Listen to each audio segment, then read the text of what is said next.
नमस्कार। सत्यराज लॉस में आप सभी का बहुत बहुत स्वागत है। आज का टॉपिक है order 8 of the civil procedure code 1908। Order 8 का हेडिंग है रिटन स्टेटमेंट, यानी लिखित बयान, counter claim and set off, यानी रिटन स्टेटमेंट, सेट ऑफ यानी मुजरा, काउंटर क्लेम मतलब प्रति दावा। ठीक है, आज का वीडियो इसी 3 टॉपिक पे कवर्ड है। तो चलिए फ्रेंड, पहला समझते हैं व्हाट इज रिटन स्टेटमेंट, लिखित बयान क्या होता है। तो फ्रेंड, आपको बताते हैं कि सबसे पहले एक प्लेंट तैयार किया जाता है जो कि order 7 of the civil procedure code में दिया हुआ है। ठीक है, कि प्लेंट कैसे तैयार किया जाएगा। ठीक, वही प्लेंट सूट बन करके फाइल की जाती है ऑर्डर 4 में, इंस्टीट्यूशन ऑफ अ सूट, यानी कि वाद का संस्थित होना, जो कि ऑर्डर 4 में दिया हुआ है। ठीक है, तो जो सूट फाइल करता है उसे हम वादी कहते हैं। ठीक है, और जो लिखित बयान फाइल करते हैं उसे हम प्रतिवादी कहते हैं, यानी कि प्लेंटिफ प्लेंट फाइल करता है या सूट, दोनों एक ही चीज़ है। और जो रिटन स्टेटमेंट है यानी लिखित बयान है, वो डिफेंडेंट या प्रतिवादी फाइल करता है। ठीक, प्रतिवादी को फाइल करने का जो समय होता है वो ऑर्डर 8 में दिया हुआ है। नॉर्मली क्या होता है कि जब प्लेंट फाइल कर दी जाती है कोर्ट में, न्यायालय में, तो एक नोटिस इशू किया जाता है डिफेंडेंट को, यानी प्रतिवादी को, कि इसका जवाब लगाए जो प्लेंटिफ ने वादा किया यानी दावा किया हुआ है। ठीक है, तो अब जो दावे किए गए हैं वाद में, उसका या तो डिनाई होगा या एक्सेप्ट होगा या एडिशनल क्लेम होगा या कोई अदर लीगल ग्राउंड लिया जाएगा। ठीक है, ये प्रतिवादी करता है। ठीक, यानी कि वाद में जो बात कही गई है उसको या तो एक्सेप्ट करेगा या डिनाई करेगा, या कोई अदर एडिशनल को डिमांड है, डिफेंस है, तो वो किया जाएगा, या कोई अदर लीगल प्रोविजन है तो वो जब्त किया जाएगा। तो ये सब कुछ जो प्रतिवादी फाइल करता है उसे हम कहते हैं रिटन स्टेटमेंट। ठीक, तो इशू नोटिस होता है जवाब लगाने का, तो वो 30 दिन का होता है, 30 days from the date of issue of notice. ठीक, तो रिटन स्टेटमेंट का नियम ये है कि 30 दिन के अंदर रिटन स्टेटमेंट फाइल हो जाना चाहिए। ठीक, नहीं फाइल होता है तो कोर्ट को कारण बताना पड़ेगा, तो फिर कोर्ट न्यायालय जो है वो 30 दिन से बढ़ा के 90 दिन कर देगा, यानी कि 60 दिन और। ठीक, from the date of issue of notice से 30 दिन का समय मिला, वो लैप्स हो गया, तो 60 दिन और, यानी कुल 90 days from date of issue वो समय दिया जाता है रिटन स्टेटमेंट फाइल करने का। ठीक, सुप्रीम कोर्ट ने ये भी कहा है कि अगर कोर्ट को लगता है कि 90 दिन में भी रिटन स्टेटमेंट फाइल नहीं हो पा रहा है और उसके पीछे लॉजिकल रीजन है, कोई एक्सेप्शन, एक विशेष परिस्थिति है, तो वहाँ पर कोर्ट अपने डिस्क्रिप्शन से इस समय को बढ़ा सकते हैं। ठीक, और ये बात बताना पड़ेगा प्रतिवादी को कि क्यों वो 90 दिन के अंदर रिटन स्टेटमेंट फाइल नहीं कर पाए। ठीक है, तो न्यायालय का जजमेंट है जो कि 2 केस लॉस में है, Kailash versus Nanku 2005 supreme court. ठीक है, दूसरा जोलवा वर्सेस केशव 2008 सुप्रीम कोर्ट का केस है। इसमें न्यायालय ने, सुप्रीम कोर्ट ने हेल्ड किया हुआ है कि 30 दिन प्लस 60 दिन यानी 90 दिन के बाद भी कोर्ट अगर चाहे तो नोटिस स्टेटमेंट का समय बढ़ाया जा सकता है। ठीक है, लेकिन वो विशेष परिस्थिति में होगा, उस परिस्थिति को रिकॉर्ड करेंगे न्यायालय, और तभी जो है यानी लिखित बयान का समय बढ़ाया जा सकता है। ठीक, अब आते हैं हम सेट ऑफ। ठीक, याद रखिएगा कि जो रिटन स्टेटमेंट है वो ऑर्डर 8 रूल 1 में दिया हुआ है। ठीक, अब आइए सेट ऑफ। सेट ऑफ जो है उसको हिंदी में कहते हैं मुजरा। ठीक, मुजरा जो कि ऑर्डर 8 रूल 6 में दिया हुआ है। इसको हम एग्जाम्पल से समझते हैं, फिर आगे बढ़ते हैं। सपोज करिए कि ये ए है और ये बी है। ठीक, ये प्लेंटिफ है और ये डिफेंडेंट है। ठीक, याद रखिएगा सेट ऑफ जो है हमेशा ऐसे सूट में होता है जो कि suit for recovery of money हो, यानी धन से संबंधित वाद आया हो, उसी में सेट ऑफ होता है। ठीक, तो प्लेंटिफ ने डिफेंडेंट से ये कोर्ट के माध्यम से ये दावा किया कि डिफेंडेंट ने प्लेंटिफ का 1 लाख रुपए ले रखा है। ये प्लेंट में दाखिल हो गया।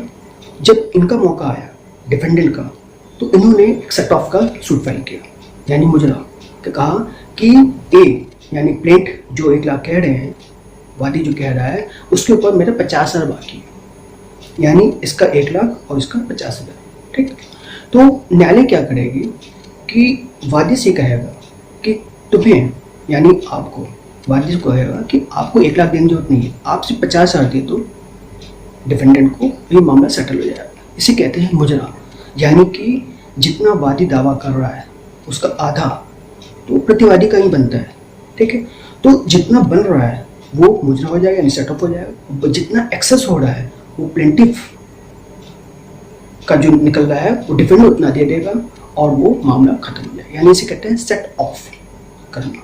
ठीक है, परस्पर की फिर दे फिर ले फिर दे फिर ले, इससे अच्छा ये है कि डिफरेंस जो होता है जिसका निकल रहा है, जिसकी तरफ निकल रहा है, वो दूसरे से ले लेगा। ठीक, इसे कहते हैं सेट ऑफ। लेकिन इसके कुछ नियम है। नियम क्या है कि ये जो सेट ऑफ किया जा रहा है ये हमेशा ऐसी चीज पे होना चाहिए जो कि असर्टेन हो, यानी कि निश्चित राशि हो, तभी ये सेट ऑफ होगा। ठीक है, पहली बात। दूसरी बात, जिस दिन सेट ऑफ किया जा रहा है उस दिन वो अमाउंट लीगली रिकवरेबल होना चाहिए, विधिवत उसे प्राप्त करने का हक होना चाहिए। ठीक है, याद रखिएगा, अगर कोई गलत काम किया हुआ है, किसी ने चोरी की है, डकैती की हुई है, ठीक है, उसमें कुछ विवाद होता है, पैसे का कुछ मामला फंसता है, तो उसको हम न्यायालय से नहीं ले सकते। ठीक है, तो इसलिए जो सेट ऑफ हो रहा है, जो मुजरा हो रहा है, या प्लेंट दावा करे या प्लेंटिफ या डिफेंडेंट दावा करे, दोनों की राशि का दावा जो है वो लीगल होना चाहिए, विधिवत रूप से उसको प्राप्त करने का हक होना चाहिए, तभी ये हो पाएगा। ठीक, पहली बात। दूसरी बात क्या है कि जो भी सूट फॉर रिकवरी लाई गई है, रिकवरी फॉर मनी है, ठीक है, तो याद रखिएगा कि वो कोर्ट के क्षेत्राधिकार में आना चाहिए, कोर्ट से जुरिस्डिक्शन होना चाहिए। तो जुरिस्डिक्शन संबंधित मैं आपको बता दूं कि कोर्ट के पास 3 जुरिस्डिक्शन होते हैं। पहला पिक्यूनियरी जुरिस्डिक्शन, जिसे हम धन संबंधी क्षेत्राधिकार कहते हैं, जो सेक्शन 6 ऑफ द सीपीसी मिलेगा। ठीक, दूसरा है सब्जेक्ट मैटर, विषय वस्तु, ठीक है, जो कि सेक्शन 9 ऑफ द सीपीसी मिलेगा। और तीसरा है टेरिटोरियल, क्षेत्राधिकार जो है वो क्षेत्र से संबंधित। ठीक है, तो ये टेरिटोरियल जुरिस्डिक्शन, ये आपको सेक्शन 15 से लेकर section 20 of the civil procedure code में मिलेगा। ठीक है, हम यहाँ पर क्या बात कर रहे हैं, सिर्फ टेरिटोरियल जुरिस्डिक्शन जो section 6 of the civil procedure code 1908 में दिया हुआ है, यानी धन संबंधी जुरिस्डिक्शन, यानी कि जो भी प्लेंटिफ दावा कर रहा है और जो सेट ऑफ की जा रही है वो राशि जो धन है वो उस न्यायालय से उतनी ही मांग कर सकते हैं जितना उनका क्षेत्राधिकार है। ठीक, अब क्षेत्राधिकार कैसे लेके पिक्यूनियरी जुरिस्डिक्शन मामले में, जैसे कि हमारे उत्तर प्रदेश में क्या है कि जो डिस्ट्रिक्ट कोर्ट है यानी कचहरी, उनका जुरिस्डिक्शन जो है सूट के मामले में वो 5 लाख तक का है, 5 लाख रुपीज तक डिस्ट्रिक्ट कोर्ट में फाइल होता है। ठीक है, 5 लाख से ऊपर के जो मसले हैं वो हाई कोर्ट में, उच्च न्यायालय में फाइल होता है। ठीक, तो यानी कि क्षेत्राधिकार क्या है कि जो जितना पैसे डिमांड की जा रही है और जिस न्यायालय से की जा रही है उनका उतना पिक्यूनियरी जुरिस्डिक्शन यानी धन संबंधी क्षेत्राधिकार होना चाहिए, तभी वो मैटर को सेटल कर पाएंगे, किसी बात को डिसाइड कर पाएंगे, वरना नहीं कर पाएंगे। ठीक, तो ये है सेट ऑफ में, मतलब दूसरा ग्राउंड ये है कि पिक्यूनियरी जुरिस्डिक्शन में आना चाहिए। ठीक है, और नेक्स्ट ये है कि सेट ऑफ की 2 प्रकार से डिवाइड होता है। पहला क्या है, एक लीगली सेट ऑफ, दूसरा इक्विटेबल सेट ऑफ। ठीक है, तो लीगली सेट ऑफ और इक्विटेबल सेट ऑफ को समझने के लिए एक एग्जाम्पल से फिर समझते हैं।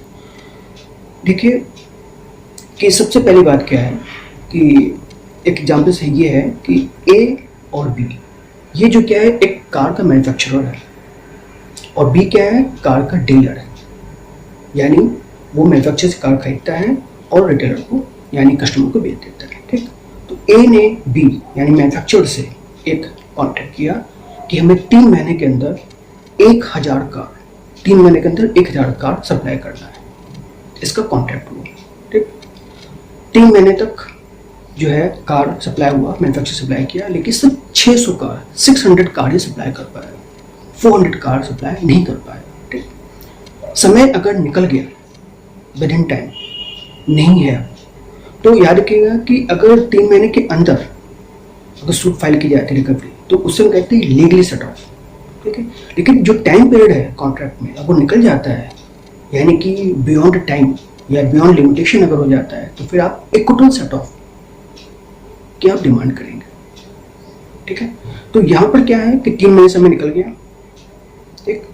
उसके बाद बी ने ए पे मुकदमा कर दिया कि मुझे 400 कार का दाम प्लस जो जितने दिन तक हमारा शोरूम बंद रहा, ये शोरूम वर्कर्स तो आते रहे, स्टाफ होंगे, ठीक है, उनका सैलरी का जो खर्चा है, एक्सपेंसेस हैं, वो कार ना आने की वजह से कस्टमर को हम बार बार दोहराते वापस करते रहे, यानी जो हमारा गुड फेथ था वो नुकसान हुआ, प्लस जो कोर्ट फीस हमने दिया, जो एडवोकेट फीस दिया, लॉयर्स फीस दिया, वो सारे खर्चे, यानी कि कार के 400 कार का दाम प्लस ये हमारे जो लॉसेस है, चाहे सैलरी हो, चाहे एक्सपेंसेस हो, चाहे फीस हो, ठीक है, या गुडविल, ये दावा इन्होंने इस पे किया। तो ये आएगा इक्विटेबल सेट ऑफ पे, लीगल सेट ऑफ में नहीं आएगा क्योंकि बियॉन्ड टाइम चला गया। तो याद रखिएगा कि सेट ऑफ अगर बिटवीन टाइम है तो लीगल सेट ऑफ का क्लेम होता है, और बियॉन्ड टाइम है तो वो इक्विटेबल सेट ऑफ में आता है, ठीक।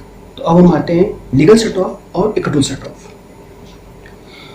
तो लीगल सेट ऑफ में क्या होता है कि सबसे पहली बात ये है कि इसमें लीगल सेट ऑफ में सबसे पहला है कि ये अमाउंट जो होता है ये असर्टेन सम ऑफ मनी का होता है, यानी कि निश्चित राशि का होता है जो कॉन्ट्रैक्ट में लिखा हुआ है। इक्विटेबल सेट ऑफ क्या होता है, ये अनअसर्टेन, क्योंकि इसमें आपने देखा भी कि लॉस का डिमांड कर रहे हैं, और लॉस कितना होगा, कितना कैलकुलेशन होगी, ये कोर्ट डिस्क्रिप्शन पर निर्भर करता है, ठीक है। इसलिए अनअसर्टेन हो गया, अनिश्चित राशि होगी, ठीक। तो लीगल सेट ऑफ में निश्चित राशि होना चाहिए और इक्विटेबल सेट ऑफ में अनिश्चित राशि का डिमांड होता है, पहली बात। दूसरी बात, लीगली सेट ऑफ जो है ये मैटर ऑफ राइट है, जो वादी जो डिमांड कर रहा है it is matter of right, यानी हक की तरह डिमांड कर सकता है। लेकिन इक्विटेबल सेट ऑफ जो है ये कोर्ट डिस्क्रिप्शन पर निर्भर करता है, न्यायालय तय करेगी कि लॉस कितना हुआ है, नहीं हुआ है, उसके बाद ही नहीं मिलेगा। तीसरी बात क्या है कि जो लीगल सेट ऑफ है इसमें कोर्ट फीस जमा करना पड़ता है, ठीक। इक्विटेबल सेट ऑफ में कोर्ट फीस नहीं देना पड़ता। चौथा डिफरेंस क्या है कि जो लीगल सेट ऑफ है ये बिटवीन टाइम होना चाहिए, जैसे आपने देखा बिटवीन 3 मंथ्स अगर क्लेम करते हैं ये नहीं आने पे तो वो legal set of. Equitable set of में ये बियॉन्ड टाइम, यानी लिमिटेशन पीरियड निकल जाने के बाद भी आप दावा कर सकते हैं, ये इक्विटेबल सेट ऑफ है कि कोर्ट को डिसाइड करना है, तो कॉन्ट्रैक्ट बीच हो गया, उल्लंघन हो गया है, तो कोर्ट जब संहिता भंग हो जाए उसके बाद ही इक्विटेबल सेट ऑफ की डिमांड की जाती है, यानी कि बियॉन्ड टाइम भी काम क्लेम किया जाता है, लेकिन ये बिटवीन टाइम जो स्टिपुलेटेड टाइम है, ठीक है, ये टाइम बार्ड में काम नहीं करेगा, लेकिन equitable set of time barred में काम कर जाता है। एक अंतर और है दोनों के बीच में, लीगल सेट ऑफ और इक्विटेबल सेट ऑफ में, कि जो लीगल सेट ऑफ है ये सेम ट्रांजेक्शन में होना जरूरी नहीं है, ठीक है। ये डिफरेंट ट्रांजेक्शन का भी अगर हो तो वहाँ से भी सेट ऑफ कर सकते हैं। बस लिमिट क्या है कि ये उतना ही होना चाहिए जितना कोर्ट का पेक्युलर जुडिक्शन है और प्लेंट का अमाउंट है, उतना ही, उससे कम या उसके बराबर, उससे ज़्यादा नहीं। इक्विटेबल सेट ऑफ क्या होता है कि ये जो है जितना प्लेंटिफ ने डिमांड किया हुआ है उससे अधिक भी हो सकता है, ठीक है, इक्विटेबल सेट ऑफ, क्योंकि इसमें लॉस भी जुड़ जा रहा है। और ये, लेकिन इसका कंडीशन क्या है कि सेम ट्रांजेक्शन डिमांड होना चाहिए। जैसे ये कार की डीलिंग है, तो कार की डीलिंग में जो ट्रांजेक्शन में जो डिफरेंस आ रहा है या जितना डैमेज किया जा रहा है आप उसी का दावा कर सकते हैं, किसी और ट्रांजेक्शन का नहीं, ठीक है। लेकिन लीगल सेट ऑफ में आप डिफरेंट ट्रांजेक्शन का भी आप कर सकते हैं, ठीक। अब आइए हम देखते हैं काउंटर क्लेम। काउंटर क्लेम जो है सेक्शन यानी कि order 8 rule 6A to G में दिया हुआ है, याद रखिएगा, order 8 rule 6 capital A to small g for good, ठीक। तो जो ऑर्डर 8 रूल 6 A से लेकर G तक की जो पार्ट है ये 1908 CPC में नहीं था, ये 1976 में जोड़ा गया है, ठीक है। तो याद रखिए काउंटर क्लेम बाद में जोड़ा गया है 1976 के अमेंडमेंट से। अब देखते हैं काउंटर क्लेम क्या होता है। तो देखिए इसको भी एक एग्जाम्पल समझते हैं।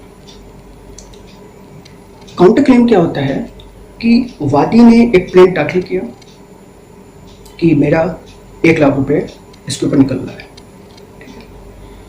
और डिफेंडेंट ने अपने डिस्ट्रिक्ट में लिखा कि वादी पे मेरा 1.5 लाख रुपए बन रहा है। ध्यान रखिएगा, वादी का 1 लाख और डिफेंडेंट का 1.5 लाख, यानी 50,000 एक्सेस हो गया। ये 50,000 जो एक्सेस हो रहा है इसे हम कहते हैं काउंटर क्लेम। ठीक, तो यानी कि जो सेट ऑफ होता है वो प्लेंटिफ के डिमांड ऑफ मनी के बराबर या उससे कम होता है। काउंटर क्लेम क्या होता है कि प्लेंटिफ की डिमांड से एक्सीड कर जाता है, उसे हम कहते हैं काउंटर क्लेम, जो कि ऑर्डर 8 रूल 6(8) से लेकर G तक पे स्टेप दिया हुआ है कि कैसे इसको डिमांड करेंगे। तो काउंटर क्लेम ये है, यानी कि काउंटर क्लेम क्या होता है कि आप एक सेट ऑफ के साथ साथ एक अदर से क्लेम आप डिमांड कर सकते हैं, उसे हम कहते हैं क्रॉस सूट या क्रॉस क्लेम भी कहते हैं। बस कंडीशन क्या है कि ये जो क्रॉस क्लेम जो किया जा रहा है वो प्लेंटिफ की डिमांड से ज़्यादा होना चाहिए, जैसे कि इक्विटल सेट ऑफ में हमने कहा था। ठीक है, उसी तरह से काउंटर क्लेम। तो इसकी कुछ कंडीशन दोनों में अंतर क्या है देख लीजिए। तो सबसे पहला सेट ऑफ तो ऑर्डर 6 में है, ऑर्डर 8 रूल 6 में है, और counter claim order 8 rule 6(a) से लेकर के G में है। ये पहला डिफरेंस है। दूसरा कि जो सेट ऑफ जो अमाउंट है ये जो है डिफेंडेंट फाइल करता है, और ये एक लीगल डिफेंस होता है किसका, प्लेंटिफ क्लेम का। ठीक, काउंटर क्लेम क्या होता है, ये क्रॉस सूट होता है, क्रॉस क्लेम होता है, यानी काउंटर क्लेम प्रति दावे जिसे कहा जाता है वो है।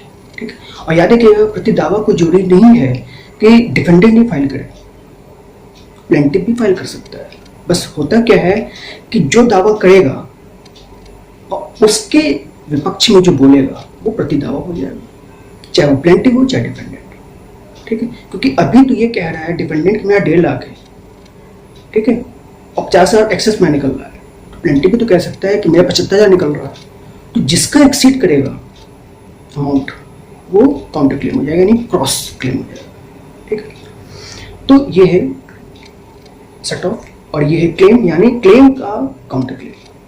ठीक, प्लेंटिफ ने कहा 1 लाख, डिफेंडेंट ने कहा 1.5 लाख, ये है काउंटर क्लेम। और ये जो है क्रॉस सूट जो है, जो प्लेंटिफ है उसी में अपने डेट स्टेटमेंट में फाइल की जाती है, यानी कि सेट ऑफ के साथ साथ आप काउंटर क्लेम या क्रॉस क्लेम भी फाइल कर सकते हैं, डिफेंडेंट के पास ये राइट है। पहली बात। दूसरी बात कि जो सेट ऑफ में जो अमाउंट है ये निश्चित राशि होना चाहिए, असर्टन सम होना चाहिए, लेकिन काउंटर क्लेम में ये अनअसर्टन सम ऑफ मनी भी हो सकता है। ठीक, दूसरी बात कि ये सेम ट्रांजैक्शन होना चाहिए, ये हो भी सकता है नहीं भी हो सकता, दोनों ऑप्शन है। ठीक है, लेकिन इसमें एक जो आपका काउंटर क्लेम ये सेम ट्रांजैक्शन होना चाहिए, डिफरेंट ट्रांजैक्शन नहीं होना चाहिए। ठीक है, इसमें डिफरेंट ट्रांजैक्शन भी हो सकता है, लेकिन काउंटर क्लेम जो है हमेशा सेम ट्रांजैक्शन, किसी और सेक्शन में नहीं, जो चल रहा है उसी में आपको डील करना पड़ेगा। ठीक, अच्छा, दूसरी बात देखें कि जो सेट ऑफ है डिफेंडेंट करता है, ये लीगली रिकॉर्डेबल होना चाहिए। कब तक, जब तक कि प्लेंट का डेट फाइल की जा रही है, यानी प्लेंट की डेट तक जो भी सेट ऑफ करना है आप कर लीजिए, उसके बाद नहीं। ये इसकी लिमिटेशन पीरियड है, यानी कि प्लेंट की डेट तक ही सेट ऑफ किया जाता है। काउंटर क्लेम इसका कुछ सुप्रीम कोर्ट ने कहा है कि इसमें जो रिटन स्टेटमेंट का जो डेट है, रिटर्न फाइल कर दिया उसके बाद डिफेंडेंट काउंटर क्लेम कर सकता है, और तब तक कर सकता है जब तक कि साक्ष्य देने का उसके पास समय है, या जब तक ये सूट डिसाइड नहीं हो जाता। याद रखिएगा, जो काउंटर क्लेम है या क्रॉस सूट है, इसका जो लिमिटेशन पीरियड है वो तब तक है जब तक कि रिटन स्टेटमेंट का डेट है, या डिफेंडेंट के पास साक्ष्य देने का समय है, या जब तक कि सूट फाइनली डिसाइड नहीं हो जाता, यानी कि फाइनल जजमेंट आने से पहले तक काउंटर क्लेम करना पड़ेगा, उसके बाद नहीं। क्यों? क्योंकि अगर एक बार जजमेंट आ गया उसके बाद जो दावा रह गया है डिफेंडेंट का, वो उस आधार पे फ्रेश सूट फाइल नहीं कर पाएगा, क्योंकि that will be barred by constructive res judicata. ठीक, यानी कि सेक्शन 11 पार्ट 4 जो कंस्ट्रक्टिव रेस जुडिकाटा है, उसमें ये साफ साफ कहा जाता है कि जिस दिन सूट फाइल की गई थी, ये माना जाता है कि आपने सारे क्लेम और डिफेंस आपने ले लिए। अगर कोई क्लेम डिफेंस रह गया है तो उसके लिए फ्रेश सूट आप फाइल नहीं कर पाएंगे। अगर आपको जानकारी थी फाइल करने की, जब सूट चल रहा था उस समय आपको जानकारी थी और आपने जो है बकाया दावे का जो बकाया है या जो डिफेंस रह गया है या अटैक रह गया है या क्लेम रह गया है उसको आपने उसमें जिक्र नहीं किया, तो फिर उसी बकाये के लिए आप फ्रेश सूट फाइल नहीं कर पाएंगे, because it will be barred by constructive res judicata section 11 part 4। ठीक है, इसलिए काउंटर क्लेम का समय क्या है कि जजमेंट आने से पहले पहले या जो डिफेंडेंट को जो समय दिया गया साक्ष्य देने का, तो जिस समय साक्ष्य देने का जो राइट है वो खत्म हो जाता है उससे पहले पहले काउंटर क्लेम आ जाना चाहिए, नहीं तो उसके बाद फाइल नहीं हो पाएगा। ठीक, नेक्स्ट देखिए कि जो सेट ऑफ है ये और काउंटर क्लेम। सेट ऑफ तो मैंने आपको बताया कि उतना ही करेंगे जितना प्लेंटिफ का दावा है या उससे कम। ठीक है, जब प्लेंटिफ 1 लाख का है तो 1 लाख से कम तक का ही दावा कर सकते हैं, उसी का मुजरा होता है। ठीक है, प्लेंटिफ के दावे से अधिक के अमाउंट पे मुजरा नहीं होता है, मुजरा उतने ही पे होता है जितना प्लेंटिफ ने दावा किया है। ठीक है, काउंटर क्लेम क्या होता है कि प्लेंटिफ की डिमांड से अधिक होगा, माने बात तभी काउंटर क्लेम आ रहा है। यानी प्लेंटिफ ने 1 लाख किया है तो डिपेंडेंट 1.5 लाख कह रहा है, या 1 लाख से ऊपर जो भी अमाउंट है वो एक्सीड होना चाहिए। ठीक है, लेकिन ये एक्सीड इतना नहीं हो जाए कि जो कोर्ट का पिक्युलियर जुडिक्शन उसको स्किड कर जाए, इस बात को ध्यान में रखें। ठीक है, यानी काउंटर क्लेम जो है, जो अमाउंट दावा किया जा रहा है वो प्लेंटिफ की डिमांड से ज़्यादा होगा, लेकिन उतना नहीं होगा जितना कि कोर्ट का जुडिक्शन से वो बाहर चला जाए। यानी कि कोर्ट की जो पिक्युलियर जुडिक्शन है, धन संबंधी जो क्षेत्राधिकार है, उस क्षेत्राधिकार के अंदर रहते हुए प्लेंटिफ के दावे से अधिक होना चाहिए। This is the fact. ठीक, और लास्ट में आपको मैंने बताया कि दोनों लीगली रिकवरेबल होना चाहिए। ठीक है, यानी विधिवत, जो भी चाहे सेट ऑफ कर रहे हो चाहे काउंटर क्लेम कर रहे हो, इसमें लीगली रिकवरेबल होना जरूरी है।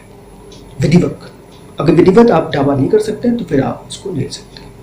ठीक है, और इसमें क्या है कि सेट ऑफ में ये बिडिंग टाइम होना चाहिए, ये बियॉन्ड टाइम भी आप कर सकते हैं कि काउंटर क्लेम में। बस मैंने बताया कि सेट ऑफ जो है सूट के डेट तक, और ये जो है काउंटर क्लेम ये डिफेंडेंट के डेट स्टेटमेंट की फाइल होने की तारीख तक या फाइनल जजमेंट आने से पहले पहले तक, या जो डिफेंडेंट को जो समय दिया गया साक्ष्य देने का, उस साक्ष्य देने का समय का समाप्त होने से पहले पहले तक काउंटर क्लेम आ जाना चाहिए, उसके बाद एक्सेप्ट नहीं होगा। ठीक है, इस चीज़ को एक सुप्रीम कोर्ट ने जजमेंट में हैंड किया हुआ है।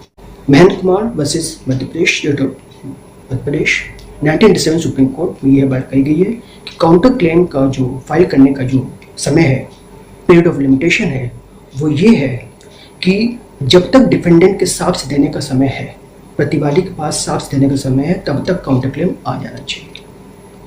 ठीक है, और कुछ और जजमेंट में उन्होंने ये भी कहा है अपेक्स कोर्ट ने कि till the last stage of the suit, stage के यानी कि जो सूट है, वाद है, उसके अंतिम पड़ाव से पहले पहले तक काउंटर क्लेम आ जाना चाहिए। एक बार फाइनल जजमेंट आ गया तो फिर काउंटर क्लेम नहीं कर पाएंगे, because it will barred by constructive res judicata. ठीक है, तो ये है शॉर्ट में ऑर्डर 8 का डिस्क्रिप्शन, जिसमें हमने रिटन स्टेटमेंट, सेट ऑफ यानी legal set of, acquittal set of and counter claim के बारे में जिक्र किया है। दैट्स इट फ्रेंड, अगले वीडियो में हम नए प्रश्न के साथ आपके साथ उपस्थित होंगे। तब तक के लिए जय हिंद, वंदे मातरम।